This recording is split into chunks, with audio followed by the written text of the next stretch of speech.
Hello again to all of our YouTube subscribers and viewers. Today's feature is one where we continue to list your favorite hot rods and customs.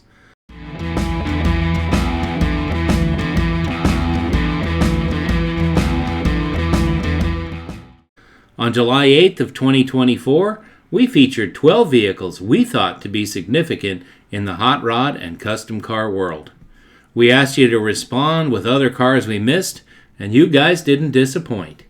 Today, we're featuring another 10 in no particular order. Hot rods and customs are some of our favorites, so this was a particularly fun video to do.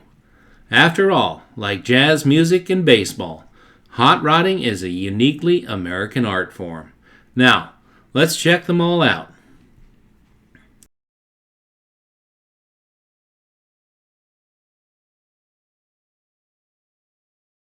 If you were around in the 1980s and you loved rock and roll, then you were probably a fan of that little old band from Texas, ZZ Top, who debuted their best-selling album Eliminator in March of 1983. It had 5 top 10 singles and sold over 15 million copies in the U.S. alone. Success has made each of the 3 band members wealthy beyond their wildest dreams. Leader Billy Gibbons was always a hardcore car guy, so now he had the funds to buy or have built any vehicle imaginable. Once Billy laid eyes on the 34 Ford Coupe in the 1974 made-for-TV movie called The California Kid, he knew he had to have a similar car. Billy then contacted the car's owner and builder, Pete Shaporis, whom he'd met a few years earlier, about building him a car. Pete agreed, and soon a mint, one-owner, 33 Ford 3-window coupe was located in Tucson, Arizona. But it'd be 5 years before the car was completed. In 1976, with Pete's guidance, he introduced Billy to Don Thalen of Buffalo Motor Cars. Don selected Ronnie Jones of Handcrafted Metals, along with Sid Blackard and Steve Davis, to build the car. The team would do the build under the watchful eye of both Billy and Pete. To give the car an unmistakable hot rod appearance, Don took 3 inches out of the top, while Steve crafted the custom all-steel hood. This immensely talented team completed all of the other body mods as well. Graphic artist Tom Taylor did the renderings for the custom interior. Finally, artist Kenny Youngblood created the iconic ZZ Top graphics. Since Gibbons enjoys driving all of his cars, the direction of the build would be reliability. So a 350 small block Chevy with a turbo 350 transmission were installed between the Pete and Jake's frame rails. A dropped axle does its thing on the front, while a Ford 9-inch puts the power to the ground. Simple, but bulletproof. The 33 was finally completed in 1983 and was first seen on ZZ Top's Eliminator album cover. The car would also appear in several videos from songs from that album. MTV had started gaining in popularity, and these videos got a lot of airplay, increasing the band's popularity among younger people. Monogram even created a model kit in 1985, and the band centered much of their merchandise around the Eliminator coupe. During this time, Billy showed the car at many high-profile events around the country. Currently, the car can be seen at the Rock and Roll Hall of Fame in Cleveland, Ohio. Billy still retains the car's title, and yes, he still takes it out for a ride when he's in the area.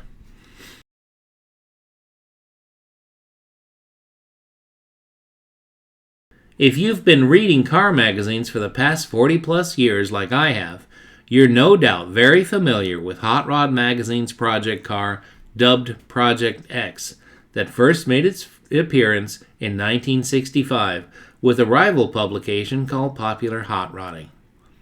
Through mergers and buyouts, Popular Hot Rodding has now become part of the same publishing group as Hot Rod. The 57 Chevy was originally purchased for $250, and the idea was to use it to generate all kinds of magazine content. Through the years, Project X has had many different engines under its bright yellow hood. All were internal combustion engines based on current small and big block Chevrolet engines and associated speed equipment.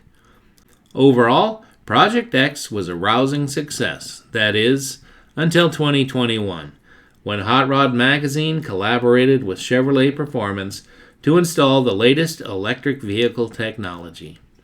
I'm sure that the mostly non-car enthusiast management at Chevrolet Performance thought transplanting a 340 horsepower fully electric drivetrain into one of the best-known 57 Chevys of all time would be very well received. I saw the car's unveiling at the SEMA show that year, and while the workmanship and execution of the entire conversion was second to none, I listened to all of the comments that were being voiced by the industry's top professionals who were all in attendance, and I'd say the vast majority of people didn't like it at all. I think their displeasure came from using Project X instead of any other 57 Chevy. On social media, the car was crucified for what many posters said was a sacrilegious conversion. Word spread quickly to other car-oriented people, and it was unanimous. This legendary car deserved better. Redemption was soon happening because that same year, Chevrolet Performance had also debuted a new 632 cubic inch crate engine making over 1,000 horsepower. And it was naturally aspirated. Chevrolet could quickly make amends with everyone who was upset about the electric motor, and they could publicize their new gas engine at the same time. Tell me in the comments what you guys think of Project X now sporting a massive cubic inch gasoline-powered V8. Or did you think the electric version was cool?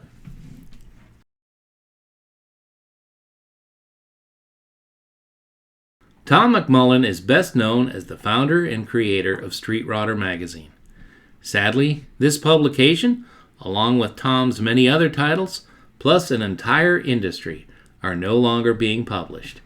Tom had come to California in the late 50s seeking fame and fortune.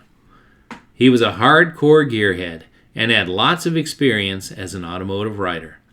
His first publication was Street Chopper, a magazine for radically customized motorcycles, with Street Rodder soon following. The National Street Rod Association had also had its humble beginnings in 1970.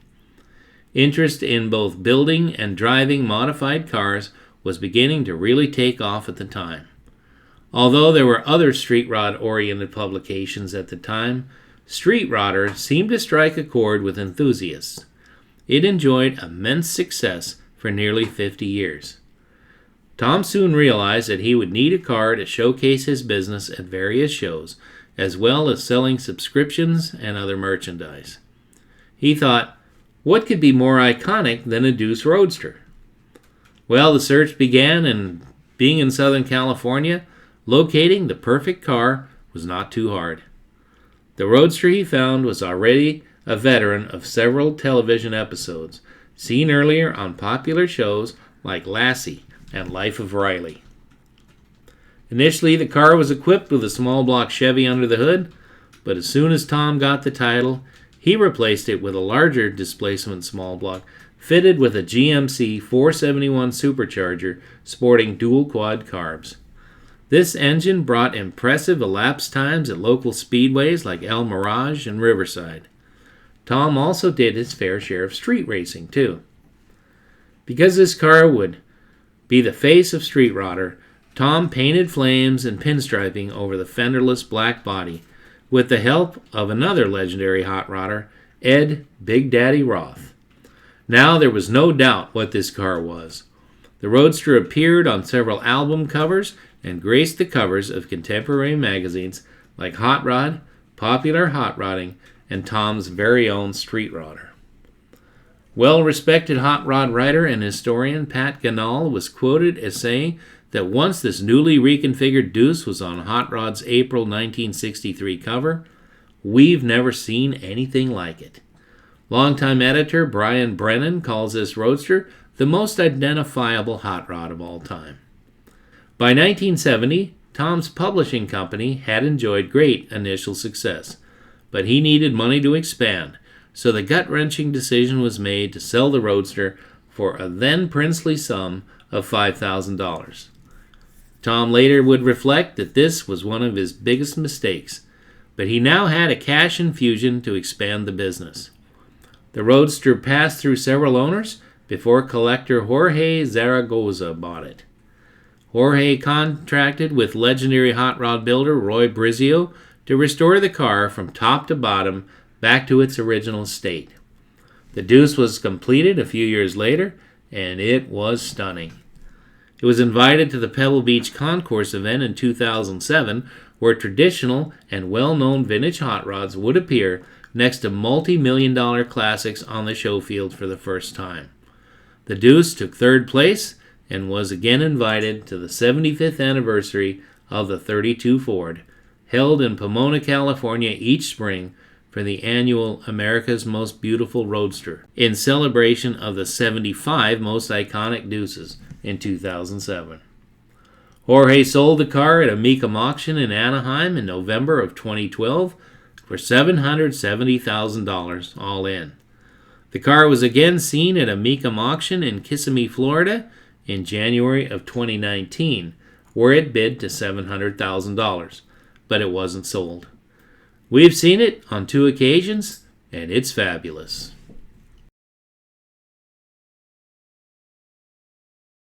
Gray Baskerville was well known in the hot rodding circle because of his long association with both Hot Rod Magazine and Rod and Custom Magazine, 2 Peterson publishing titles at the time when Peterson signed Gray's paychecks.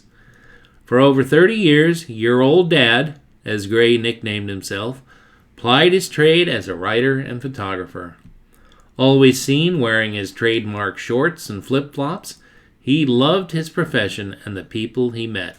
All of his associates, co-workers, and readers loved his unconventional style of writing, and during the 1995 Peterson-sponsored cross-country trek called AmeriCruise, Dana and I met Gray. He was so congenial and never seemed to rush to talk to any of his fans. Truly a one-of-a-kind ambassador for the hot rodding community. One thing everybody knew was that Gray had a hot rod that he drove daily for many years. This is the brief story of that 32 Ford Roadster. On an otherwise normal Southern California morning in 1966, Gray's good buddy, Paul Horning, was killed in a motorcycle accident.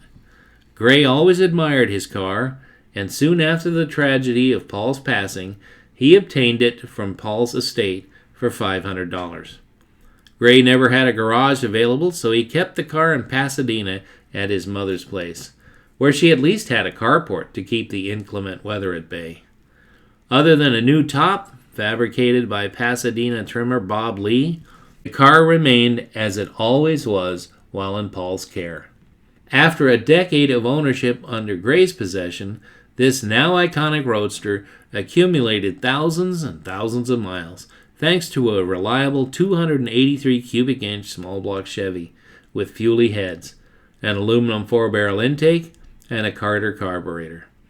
Cast iron 2-speed automatic power glide sent the power back to the Deuce's 52 Lincoln rear axle. Directions for the car's front wheels were accomplished with an early Ford F1 steering box, and shocks were tubular on the rear and lever actions up front. A very traditional build and rock-solid reliable. The Roadster was always full-fendered and sported a 32 sedan dash and an unchopped Model A windshield. This combination of external body parts just seemed to work. The car was timeless. As mentioned, the car had a ton of miles on it and was due for a refresh. Gray knew both legendary hot rod builders Pete Shaporis and Jim Jake Jacobs, and introduced the two while they were building their 34 coupes. Soon these guys formed Pete and Jake's Hot Rod Repair, and later they became a major supplier for the industry. 2 others Gray knew through his magazine career was Pete Eastwood and Eric Vaughn. They all worked together to give the old Roadster the update it needed. The only thing Gray would have this hot rod dream team change was that Jake fabricated a pair of Nerf bars to take the place of the missing front bumper. Even though many ideas were pitched, Gray politely declined them all. Since Gray drove the car topless on most days, the interior was well worn from the sun. A new interior was in order, and it so happens that there was a furniture upholstery shop right in front of Pete and Jake's.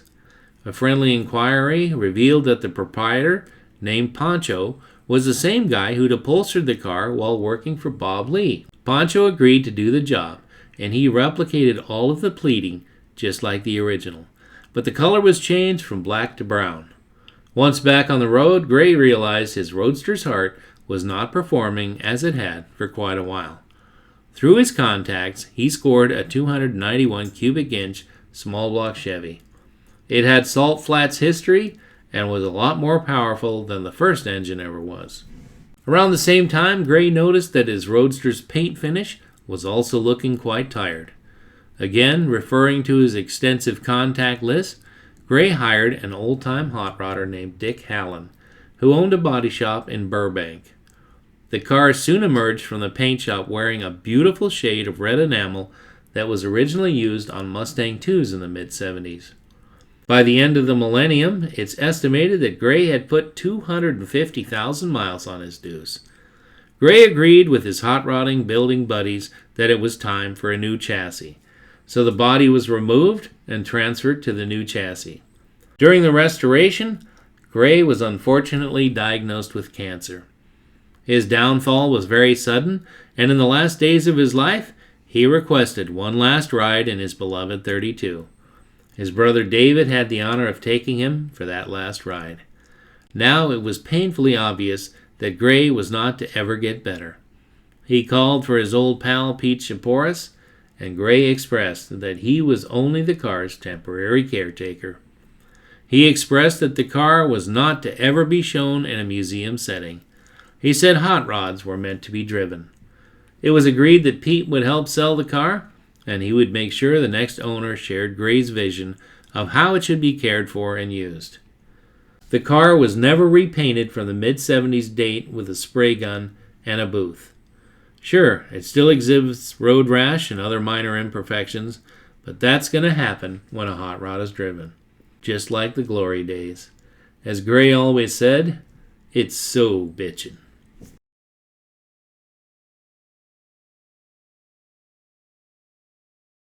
As car enthusiasts, there are many films that have been released that feature cars that, by themselves, are legitimate characters in the movie.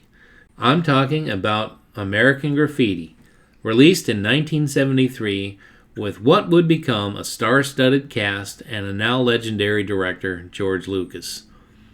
The premise centered around a group of teenagers and their adventures on one particular night in Stockton, California in 1962.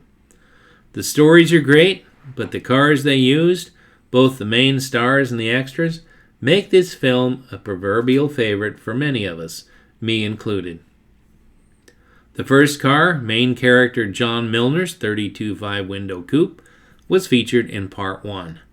The second car is Milner's nemesis, Bob Falfa, in his 55 Chevy two-door sedan. These characters were played by Paul LeMat and Harrison Ford, respectively. The story of Falfa's Chevy is an interesting one. In 1969, Richard Ruth of Competition Engineering was contracted by the studio to begin building all three cars for a new movie called Two-Lane Blacktop. At the time, the studio also ordered 3 crate engines directly from General Motors. The order included one 69 L88 427 and 2 454s. The stunt car received a single 4-barrel, and a Wyand dual-quad tunnel ram intake was fitted to the other 2 cars. But just like human actors sometimes use stunt doubles, vehicles in movies may also require the same. For Two-Lane Blacktop, there were actually 3 different cars built to serve different roles in the movie. One for close-ups and drive-by footage, one for stunts, and one as a backup. The filming went well, and all 3 cars survived. If you haven't seen this movie, you really should. Big names like singer James Taylor, Warren Oates, Laurie Bird, and Beach Boy Dennis Wilson all spent time with the car as they traversed the country looking for informal drag races on the street. The car was still in the studio's possession when American Graffiti was ready to film. All were taken out of storage and repainted black. The Chevy 210 Series two-door sedan has radiused rear wheel openings and a big block 396 engine under the tilt front end. The latter two features were not seen in American Graffiti because the 396 engine first came out in 1965, 3 years after all the action was supposed to have taken place. It's said to have been built in 1970, and it looks perfect as a hot rod from that period. Once the cars were needed for American Graffiti, Ruth fitted a roll bar into the determined stunt car. This was done because the script called for the car to roll after the movie's final race scene between the Deuce and the 55. It never rolled over during filming, so some trickery was used to make it appear as though it did. Another car would be purchased from a local salvage yard, and it was set ablaze after the supposed rollover. The car was burned and then returned to the salvage yard. Another interesting tidbit about this 55. Its engine sounds were used extensively in the cult classic movie Smokey and the Bandit. Since the Bandit director wanted a performance-sounding exhaust for the TA, the standard 77 Trans Am just couldn't do it with a restrictive exhaust system and emissions equipment. There were lots of sound bites from the previous film that would be perfect. All of the engine sounds were later overdubbed in post-production. I think the Trans Am needed that certain sound. A 14-year-old me thought that beautiful black Pontiac was just the coolest thing ever.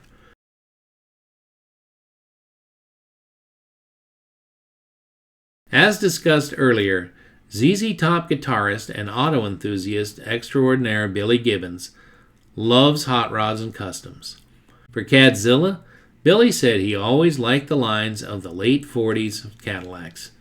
With the success of the Eliminator album in 1983, Billy now had the funds to hire the best designers and builders to make his latest dream, scrawled on a bar napkin, a reality.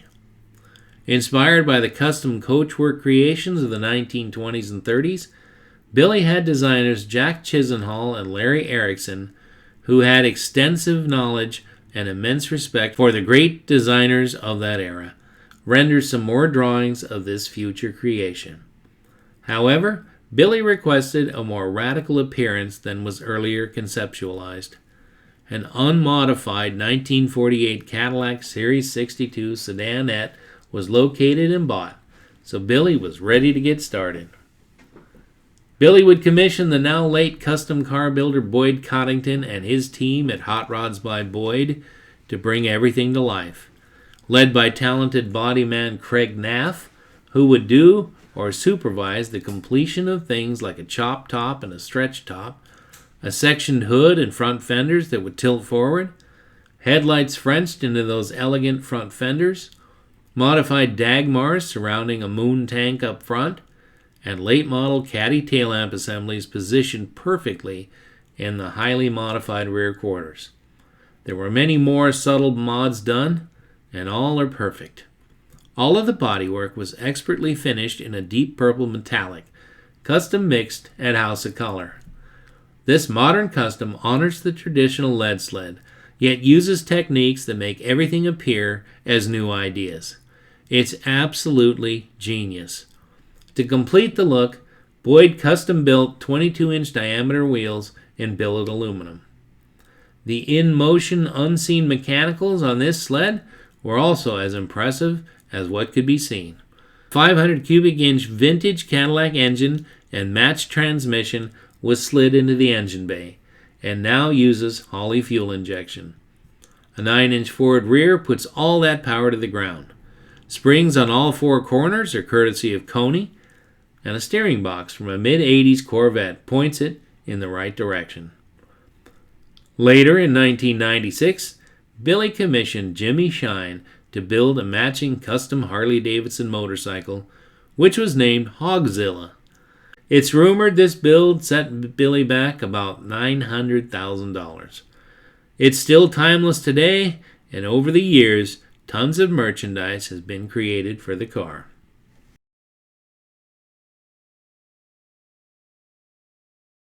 Bill Niekamp was a man who, like many others of his time and generation, often dreamt of owning and building his very own hot rod roadster. In his free time, Bill often frequented the dry lake beds of Southern California to get ideas on how his would be built.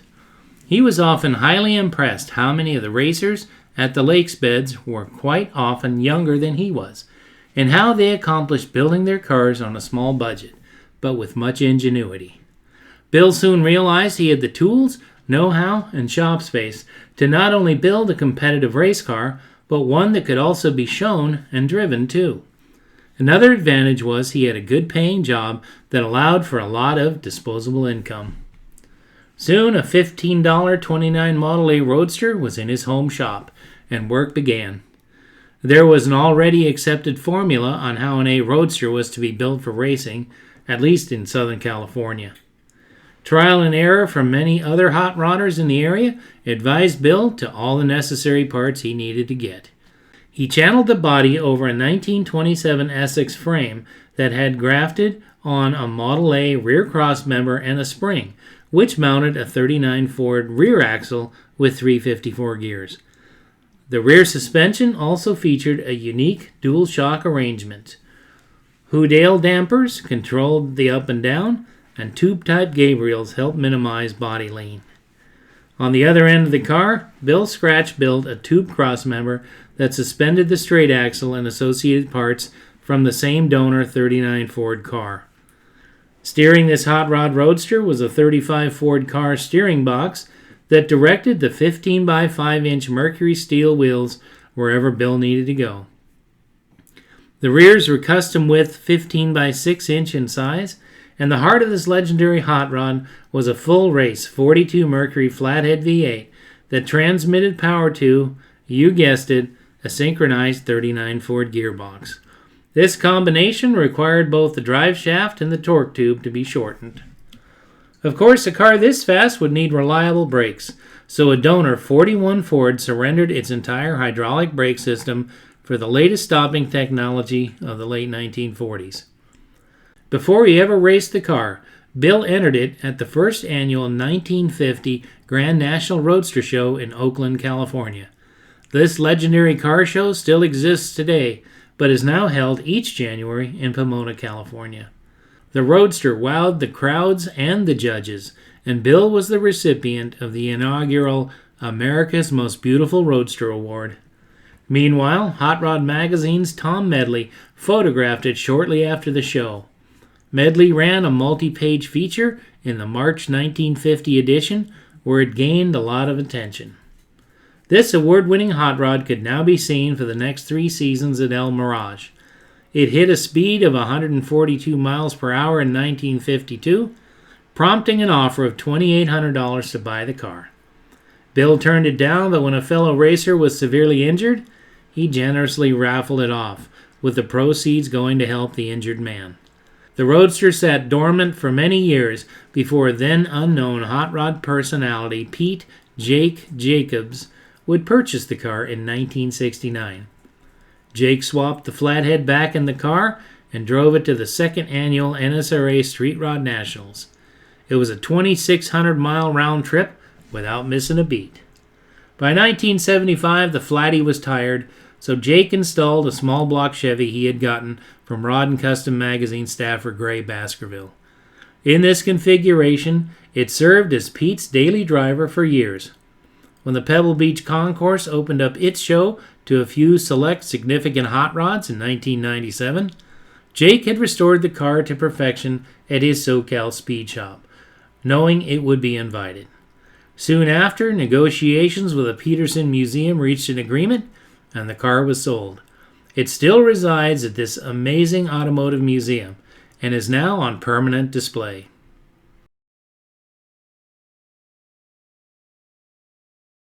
This is the tale of what can be argued is the most famous dry lakes beds and Bonneville race car of all time, the Pearson Brothers 34 Ford 5-window coupe. It was purchased soon after World War II as a well-worn used car by brothers Bob and Dick Pearson, who resided in Inglewood, California. Dick needed a car to get him to school and such, and as he and his younger brother scoured the classifieds and used car lots of the area, they discovered this very car for a mere $25. The brothers were excited, but their parents didn't share in their enthusiasm.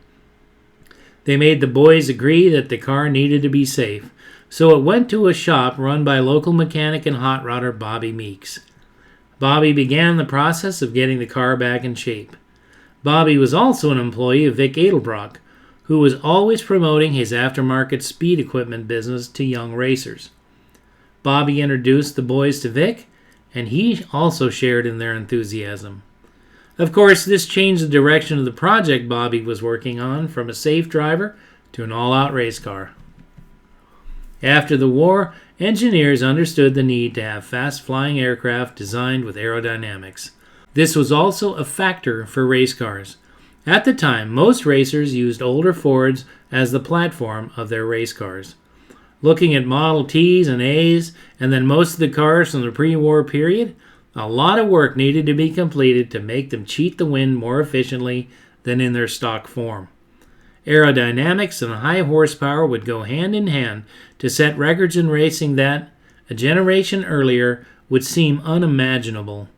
This ushered in the popularity of belly tank racers made from old fuel tanks of airplanes. But those were in short supply, but old, worn-out Fords, well, they were everywhere. The brothers' coupe, still at Bobby's shop, was slated to become a radical speed racer, designed for the dry lakes beds of Southern California and the Bonneville Salt Flats in Utah. In short order, the top was chopped an astounding 9 inches, channeled 3 inches over the frame to lower it, and the fenders were removed. A midget race car type grille was fabricated, and they were ready to go racing. Later, it was discovered that the sanctioning bodies that sponsored these races adhered to the rules in a book published by the Rosetta Timing Association. It stated that windshields must be a minimum of 7 inches in height, so Bobby ingeniously cut the A-pillars, laying down the now 7-inch windshield into the front part of the roof. Additional metal fabrication was completed at T&T Engineering in Gardena, California. And meanwhile, Bobby, with Vic's blessing, carefully assembled a bored and stroked Mercury flathead V8, using all of Edelbrock's latest speed parts.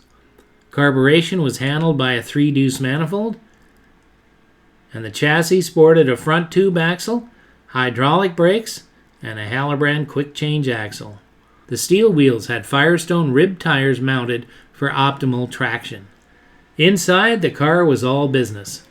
Bomber-style bucket seats without upholstery, and racing belts all surrounded by a full roll cage. Stuart Warner gauges gave the driver all the vital information at a glance, and a modified steering wheel to allow a clear view out the tiny sliver of a windshield, and it put the car in the desired direction. At El Mirage, the car made its race debut, setting a Rosetta record of 142 miles an hour. By 1951, the coupe posted 153 miles an hour at El Mirage. That same year, the new SCTA coupe class also added the coupe to their time chart books. The following year, the Pearsons sold the car to Jim Evans and Dawson Hadley, who continued to race the car, including at Bonneville in 1952 and 3, with a best time of 165.23 miles per hour. The car was sold multiple times thereafter, and each subsequent owner continued to improve the speed of the coupe by using the various engines and speed equipment. Life for a race car is oftentimes hard, and by 1980, time and all-out racing had taken a toll on the coupe when Tom Bryant bought the car, never aware of its history. For nearly 2 decades after a total refresh, the ex-Pearson's coupe was still setting records for Bryant at Bonneville, eventually going an incredible 227 miles per hour in 1991. In 1992, hot rod historian Bruce Meyer bought the coupe and commissioned Pete Shaporis to restore it to its 1950 version. Since then, the car continues to make a huge impact wherever it's shown.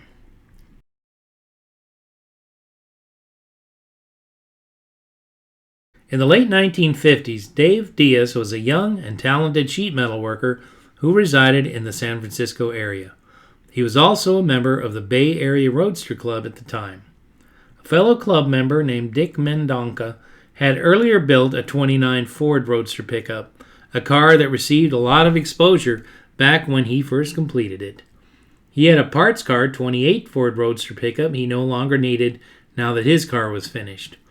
Almost immediately, Dave acquired the car, and soon after, he and some friends began building his award-winning '28 Ford Roadster pickup. When looking at all the ingredients of the build, Dave stayed with classic and traditional parts and techniques.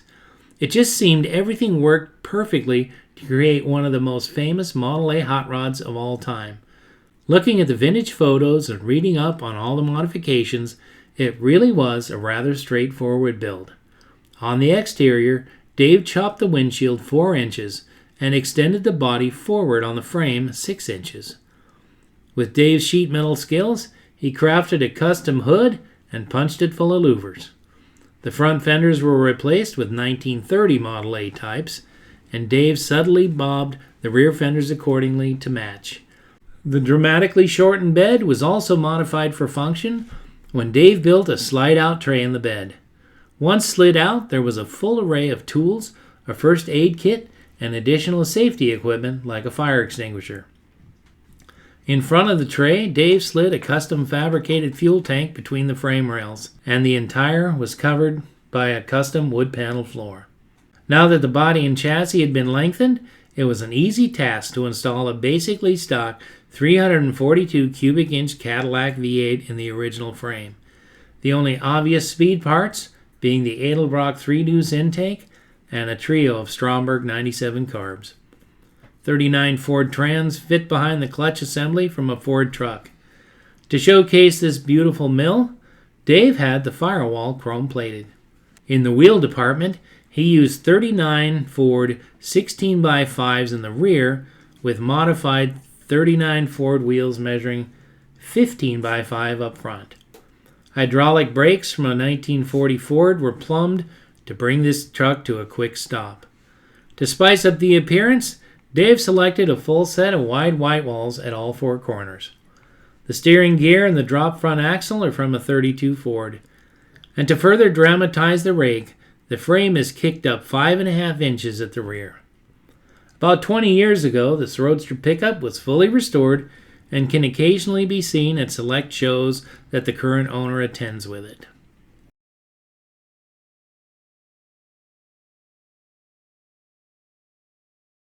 This highly customized yet beautifully proportioned 34 Ford 3-window coupe was a collaborative effort throughout its history between 3 men before it was completely restored in the late 90s. First purchased in 1950 by San Diego resident Wen Arnette, who was a member of a local car club called the Bean Bandits. The first order of business was having the car's top chopped. At the time, it was wisely decided to retain the fenders and not channel the body over its frame. To continue the customization, Joaquin also sectioned the body just below the belt line. Next, he shortened the body 11 inches to bring the body's appearance more in proportion. This was accomplished by using 4-door sedan front doors and shortening the rear quarters. Joaquin's goal was to show it at the 1951 Motorama show, held in Los Angeles at the Pan Pacific Auditorium. He had also put the car up for sale, hoping to sell it at the show and make a few bucks for his next project. Famed racer Andy Granatelli saw the 34 at the show, and after negotiating a price with Arnette, bought the car for $3,000 before the show was over. Once the car was back at Andy's shop, a full-race Ford Flathead V8 was swapped along with an Allard swing axle front suspension. When the car was in Arnette's possession, he had a genuine Tijuana tuck-and-roll interior stitched up. Andy replaced it with green and white Naugahyde vinyl materials, and along with a repaint of a custom mixed cream color with a touch of mint green added, the car now had a completely different appearance and vibe. Somehow, the car ended up leaving Southern California and was now in the Chicago area. Found on a used car lot by a local teenage kid named Bill Couch, Bill wanted the car in the worst way. He eventually took the 34 Coupe to Detroit, where he'd cruise Woodward Avenue looking for street races. Once the Power Pack Chevys arrived on the scene in the mid-50s, he parked the Coupe and bought a new Chevy. Years later, Bill said he could never bring himself to cut it up to fit a more modern engine, and he never really seriously considered selling it either. The car was put in storage in a real-life barn. In 1996, Bill resurrected the car from its 4 decades-long slumber to have the car restored. The restoration was pretty straightforward, but the unique shade of the cream color proved difficult to match.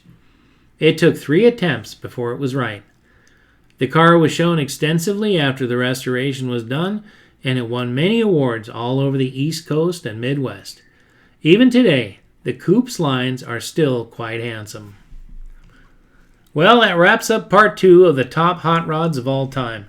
Keep in mind, these cars are, in my opinion, some of the best. Did I miss your favorite hot rod? Which car shown here do you admire most? Tell us in the comments. And be sure to see part 1 linked below, plus some other custom car videos you'll like too. Thanks for watching, and we'll see you again soon.